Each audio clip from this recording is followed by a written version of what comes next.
आता पळोवया गोंयांतल्या बाकीच्या वाठारांतल्यो कांय खबरो। 24 तारखेर मडगांवची दिंडी। उपजिल्लोधिकाऱ्यान दिंडीच्या वेवस्थेचेर बसका घेतली। Every department is told to perform their defined roles. We have also suggested this year for the organizers to provide volunteers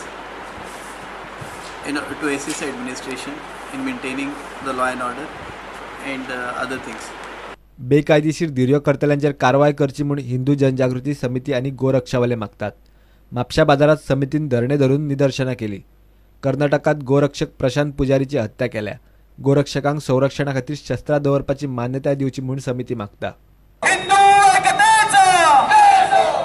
आज गोव्यान जर आमी पळयले की धिऱ्यो जेका बैलांची झुंज अशी म्हटली वयता, तर ह्या बैलांच्या झुंजीचेर सरकारान बंदी घातलेली आसा। म्हणजे 1996 साली ह्या धिऱ्योचेर बंदी घातलेली आसा, पण तरी सुद्धा ही बंदी झुगारून आज अनेक ठिकाणी गोव्यातल्या विविध भागात अशा तरेच्यो धिऱ्यो ज्यो आसा त्यो चालू आसा। गोंयचे रस्ते सामके घातक जाल्ल्यान गोवा कॅनान म्हापशा मेणवाती पेटोवन जागृती केली। अंदू ऑक्टोबर मेरेन रस्त्यावेल्या एक्सिडेंटांनी 245 जण सोंपल्यात। तांकां आर्गां ओपूंक येरादारी पुलीस आनी गोवा कॅनाचे कार्यकर्ते आशिल्ले।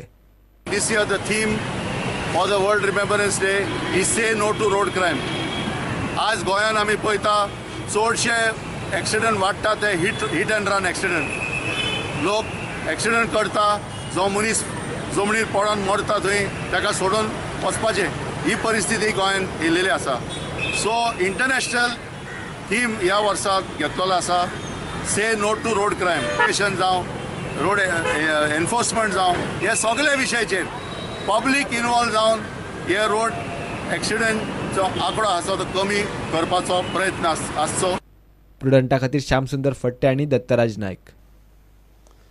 FC गोवाचे टीमीन आयतारा राती पणजे गार्सिया दे ऑर्थ गार्डनात CIIचे पणजे फस्टाचे कार्यावळीक हजेरी लायली।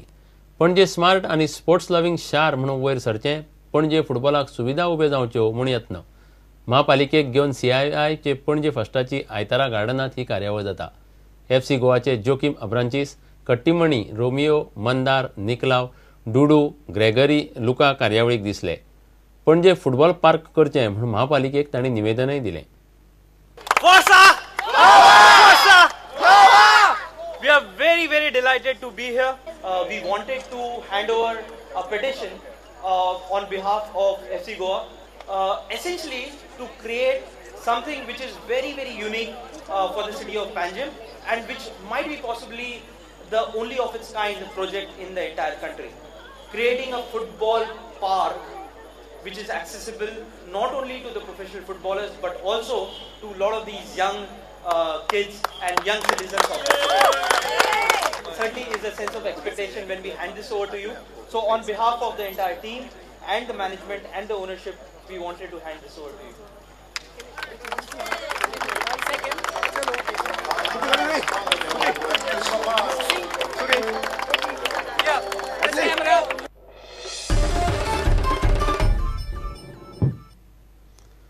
इतल्यान खबरांची तरांगा सोंपता। पळयत रावात प्रुडंट। नमस्कार।